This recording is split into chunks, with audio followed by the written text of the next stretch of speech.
अगर आप हमारे चैनल पे नए हैं तो हमारे चैनल को जरूर सब्सक्राइब करें ताकि आप हमारी मजेदार कहानियां मजे से देख सके। और हाँ, आपको कहानी कैसी लगी ये कमेंट में बताना ना भूले।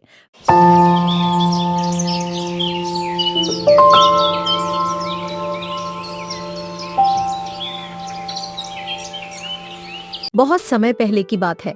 एक छोटे से गांव बलरामपुर में रमेश अपनी पत्नी राधा, बूढ़ी माँ और 10 साल की बेटी रीना के साथ एक छोटे से घर में रहता था। उसके पिता का बचपन में ही निधन हो गया था, जिससे परिवार की सारी जिम्मेदारी रमेश के कंधों पर आ गई थी। उसके पास एक छोटा सा खेत था जिसमें खेती करके वह अपने परिवार का मुश्किल से गुजारा चला रहा था। एक सुबह रमेश की माँ अचानक से बहुत बीमार हो जाती है। रमेश के पास इलाज के लिए इतने पैसे तो थे नहीं, तो उसको अपनी जमीन मजबूरन बेचनी पड़ती है। लेकिन किस्मत का खेल तो देखो, उसकी माँ का भी देहांत हो जाता है और जो थोड़ी बहुत जमीन थी उसके बिक जाने से रमेश की स्थिति पहले से भी दयनीय हो गई थी। इसीलिए वे दोनों मेहनत मजदूरी करके किसी तरह अपना जीवन निर्वाह कर रहे थे। रमेश जमींदार के खेतों में दिन भर मेहनत करता, वहीं राधा सेठ महाजन के घर में साफ सफाई का काम करती थी। अजी, सर्दी बहुत नजदीक आ चुकी है और हमारे पास सर्दियों में ओढ़ने पहनने और खाने के लिए कुछ भी नहीं है। हाँ भाग्यवान, तुम ठीक कहती हो, हमें कुछ करना होगा। आखिरकार सर्दियां आ चुकी थी। यूं तो हमेशा ठंडी के समय -1-2 डिग्री तापमान रहता था, लेकिन इस साल तापमान बहुत ही ज्यादा गिर गया था, जिससे ठंडी बहुत जोरों से अपना कहर ढा रही थी। इस वजह से बलरामपुर गांव के लोग ज्यादा ठंडी के कारण डरे हुए थे। दिन हो या रात, लोग ठंडी के कारण बहुत परेशान थे।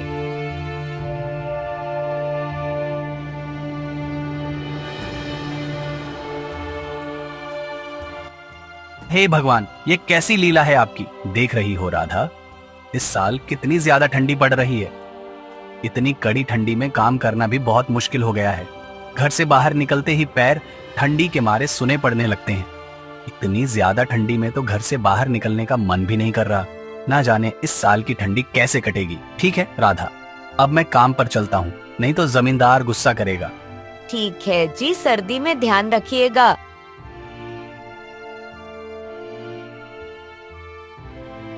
ठीक है बेटी, तेरे पापा भी काम पर चले गए हैं और अब मैं भी चलती हूँ। तुम अपना अच्छे से ध्यान रखना, बाहर मत निकलना, बहुत ठंड है और मैंने खाना बनाकर रख दिया है, तुम टाइम पर खा लेना। ठीक है मम्मी, मैं खा लूंगी, तुम टाइम पर घर आ जाना। इतना कहकर राधा वहाँ से काम के लिए निकल पड़ी। बाहर बहुत ज्यादा सर्दी थी। थोड़ी ही देर में राधा सेठ के घर पहुँच जाती है। सेठ का स्वभाव बेहद कठोर था। वह आग के पास खड़ा अपने नौकरों पर चिल्ला रहा था। तभी उसकी नजर राधा पर पड़ी और वह उस पर चिल्लाते हुए बोलता है, अरे राधा, तुम काम पर इतनी देरी से क्यों आ रही हो? मेरे आदमियों को ही देख लो, सुबह 4 बजे काम पर आ जाते हैं। लगता है तुम काम की कीमत नहीं समझती हो। माफ कीजिए सेठ जी, आज ठंड इतनी ज्यादा थी कि जल्दी उठ नहीं पाई, लेकिन आप फिक्र मत करो, मैं जल्दी जल्दी सब काम निपटा दूंगी। अच्छा, बहाना बनाना तो तुम्हें बहुत आता है। जाओ चुपचाप काम पर लग जाओ। अगर आज काम में कोई भी गड़बड़ी हुई तो मैं तुम्हारा हिसाब कर दूंगा। तुम्हारी जगह का काम करने वाले बहुत बैठे हैं। सेठ की यह बातें सुनकर राधा को बहुत दुख होता है, लेकिन वह कर भी क्या सकती थी। यह उसकी मजबूरी थी। वह चुपचाप काम करने जा ही रही थी कि तभी सेठानी उसके पास आती है और कहती है, अरे आप क्यों डांट रहे हो इस बेचारी को? दिखता नहीं बाहर कितनी ठंड है, फिर भी यह काम पर आई है। यह भी तो इंसान है, इस पर आपको जरा सी भी दया नहीं आई। अरे भाग्यवान, इन लोगों को ज्यादा सर पर चढ़ाना ठीक नहीं है, नहीं तो यह कोई भी काम ठीक से नहीं करेंगे। राधा ने कुछ नहीं बोला और अपनी बच्ची के बारे में सोचते हुए चुपचाप काम पर लग गई। उधर रमेश ठंड से कांपते हुए शामधन जमींदार के खेत पर मजदूरी कर रहा था। शामधन अपने खेतों का काम कराने के लिए रमेश और कुछ और मजदूरों को सख्त निगरानी में रखता था। अरे ओ रमेश, काम ठीक से कर ले, ठंड के बहाने सुस्ताने की कोशिश मत कर। तुम लोग काम करते हो बाल भर और पैसे चाहिए थाल भर। अगर आज मेरा काम पूरा नहीं हुआ तो मैं तुम लोगों को 1 रुपया भी नहीं देने वाला। नहीं जमींदार जी, मैं पूरी मेहनत कर रहा हूँ, ठंड बस थोड़ी ज्यादा है, इसीलिए हाथ पैर जम से रहे। लेकिन आप फिक्र मत करो, मैं आपका काम पूरा करके ही जाऊंगा। काम करते करते रमेश के हाथ पैर ठंड से अकड़ चुके थे और थकान उसके चेहरे पर साफ नजर आ रही थी। लेकिन उसे अपनी पत्नी और बच्ची की बहुत फिक्र थी, इसलिए वह इतनी ठंड में भी जी तोड़ मेहनत कर रहा था। हे ऊपर वाले, ये कैसी परीक्षा ले रहे हो?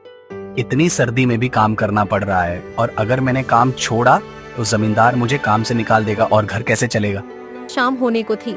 रमेश ठंड में किसी तरह काम निपटा कर घर लौटने की सोच रहा था, लेकिन तभी श्यामधन ने उसे फिर से काम पर लगा दिया।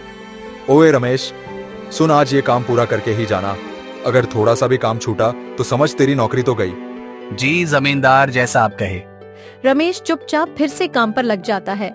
वह बेचारा कर भी क्या सकता था, मजबूरी उससे यह सब करवा रही थी। और उधर बलरामपुर गांव में ठंड से सभी का बुरा हाल था। गांव का चौपाल, जहां अक्सर लोग बैठकर बातें किया करते थे, अब वह सुना पड़ा था और बेचारे गरीब लोग अपने अपने घरों में दुबक चुके थे। अब तो आग ही उनका एकमात्र सहारा था। गांव का बुजुर्ग दयाराम, जो अक्सर गांव वालों को इकट्ठा कर कोई न कोई उपाय बताता था, इस बार भी चौपाल पर पहुंचा। उसने 4-5 लोगों को इकट्ठा करके कहा, सुनो, इस बार ठंड बहुत भयानक है। अगर हम सब मिलकर कोई उपाय नहीं करेंगे तो कई लोग इसकी चपेट में आ जाएंगे। हमें जंगल से और लकड़ियां लानी होंगी और हर घर में अलाव जलाने की व्यवस्था करनी होगी। लेकिन दादा, इतनी ठंड में जंगल तक जाने की हिम्मत कौन करेगा? ठंड इतनी ज्यादा है कि हाथ पैर सुन पड़ रहे हैं और जंगल में सूखी लकड़ियां ढूंढने में भी बहुत समय लग जाएगा। अरे बेटा, डरने से कुछ नहीं होगा। हमें एक दूसरे की मदद करनी होगी। अगर हमने ठंड के आगे हार मान ली तो गांव के कई घरों के चूल्हे हमेशा के लिए ठंडे पड़ जाएंगे। फिर वे सब निर्णय लेते हैं कि सब लोग मिलकर जंगल से लकड़ियां लाकर सभी के घरों के आगे अलाव जलाएंगे, जिससे कि सर्दी से बचा जा सके। दिन ढल चुका था। रमेश अपना काम खत्म करके जमींदार के पास आता है और कहता है, लीजिए मालिक, मैंने सारा काम निपटा दिया है। मुझे कुछ पैसे चाहिए थे। ओह, मेरी बेटी के लिए सर्दी के कपड़े लेने थे। अरे अभी तो पूरा महीना भी नहीं हुआ और तुमको पैसे चाहिए। कुछ दिन इंतजार करो, फिर मिलेंगे पैसे। जमींदार की यह बात सुनकर बेचारा रमेश दुखी मन से घर की ओर चल पड़ता है और रमेश को घर पहुंचते पहुंचते रात हो जाती है। अजी आ गए आप, इतनी देरी क्यों कर दी आने में? अरे भाग्यवान, वो जमींदार जी ने रोक लिया था और मैंने पैसे मांगे, वह भी नहीं दिए। अच्छा, कोई बात नहीं। आप सर्दी में कैसे ठिठुर रहे हो? आओ हाथ सेक लो। फिर राधा रमेश को रीना की तबीयत के बारे में बताती है। रमेश ने रीना के चेहरे की तरफ देखा तो उसका चेहरा सर्दी और खांसी से पूरा लाल हो गया है। इससे रमेश चिंता में डूब गया। हे भगवान, ये सर्दी तो अब बर्दाश्त के बाहर हो गई है और आज घर में अलाव जलाने के लिए लकड़ियां भी नहीं है। जमींदार जी ने देर तक रोक लिया, इसीलिए लकड़ियां लेकर आने का समय ही नहीं मिला। मैंने सोचा था कि आज सेठ जी से कुछ मदद मांग लूंगी, लेकिन वो तो आज मुझ पर ही गुस्सा करने लगे। उन्होंने मेरी हालत तक नहीं देखी। महाजन और श्यामधन जैसे लोगों को हमारी तकलीफों से क्या मतलब? उनके घर तो हमेशा गर्म रहते हैं। हम गरीब लोग जैसे तैसे ठंड में भी अपना पेट पालने की कोशिश करते हैं, लेकिन ये लोग हमें इंसान तक नहीं समझते। राधा और रमेश आपस में बतिया रहे थे कि तभी अचानक से रीना की तबीयत बहुत बिगड़ जाती है और उसका चेहरा पूरी तरह से लाल हो जाता है। हे भगवान, मेरी बेटी को अचानक से क्या हो गया? अजी देखो ना, ये कैसे कर रही है। भाग्यवान, इसको बहुत तेज बुखार हो गया है। तुम बेटी का ख्याल रखना, मैं अभी वैद्य जी को लेकर आता हूँ। जी मुझे बहुत डर लग रहा है जी। आप वैद्य जी को लेकर जल्दी आओ। उनके घर से थोड़ी लकड़ी भी ले आना। आधी रात का समय हो चुका था। बाहर सर्दी इतना कहर ढा रही थी कि पूछो ही मत। रमेश बहुत डरा हुआ था और इस भयानक ठंडी रात में वह वैद्य जी को लेने निकल पड़ता है। तेरे पापा वैद्य जी को लेकर आते ही होंगे। तुम टेंशन मत लो बेटी, सब ठीक हो जाएगा। उधर रमेश घर से थोड़ी ही दूर निकला ही था कि रास्ते में बहुत जोरों से बारिश शुरू हो जाती है। रमेश चारों ओर चिंताओं से घिरा उस भयानक बारिश वाली रात में बिना रुके चलते ही जा रहा था। उधर राधा का दिल रीना की ऐसी हालत देखकर बहुत ज्यादा घबरा रहा था। रीना की आंखें धीरे धीरे बंद हो रही थीं और उसका शरीर ठंडा पड़ने लगा। अरे अरे मेरी बच्ची।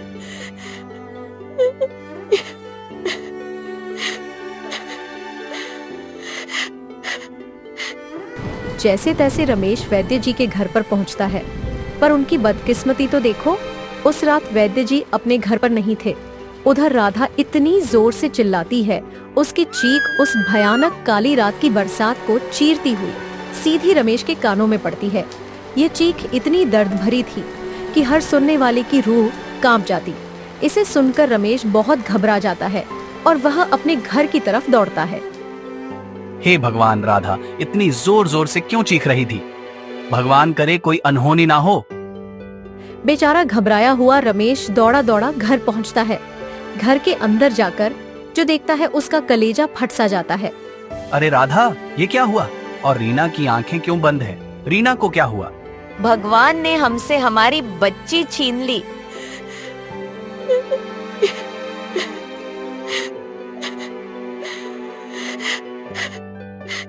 बेचारी नन्ही सी जान रीना इस बेरहम सर्दी के थपेड़ों को नहीं सह पाई। उस बेचारी की क्या गलती थी जो इस भयानक ठंड ने उसे अपने परिवार से अलग कर दिया। वे दोनों पति पत्नी उस बेरहम ठंड से हार चुके थे। उन दोनों की वह दर्द भरी चीख उस तेज बरसात को चीरती हुई पूरे बलरामपुर गांव में गूंज रही थी। उस रात की ठंड बहुत भयानक थी जो अच्छे खासे की जान ले ले। वे दोनों पति पत्नी अपनी बेटी के पास बैठे बैठे उसको खोने का शोक मना रहे थे। वे अपनी किस्मत को कोस रहे थे कि क्यों भगवान ने उन्हें इतना गरीब बनाया जो अपनी बच्ची को ही ठंड से नहीं बचा सके। अगली सुबह गांव वाले रमेश के घर आते हैं।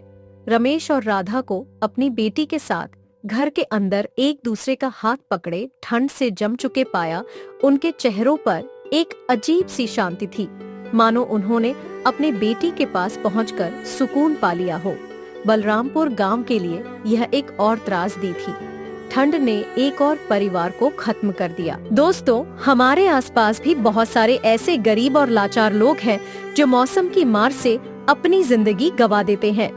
तो ऐसे लोगों की जरूर से मदद करें और इस वीडियो को ज्यादा से ज्यादा लोगों के साथ शेयर करें। इससे जो भी अर्निंग होगी टून जाइम्स चैनल उससे किसी गरीब की हेल्प कर पाएगा। धन्यवाद।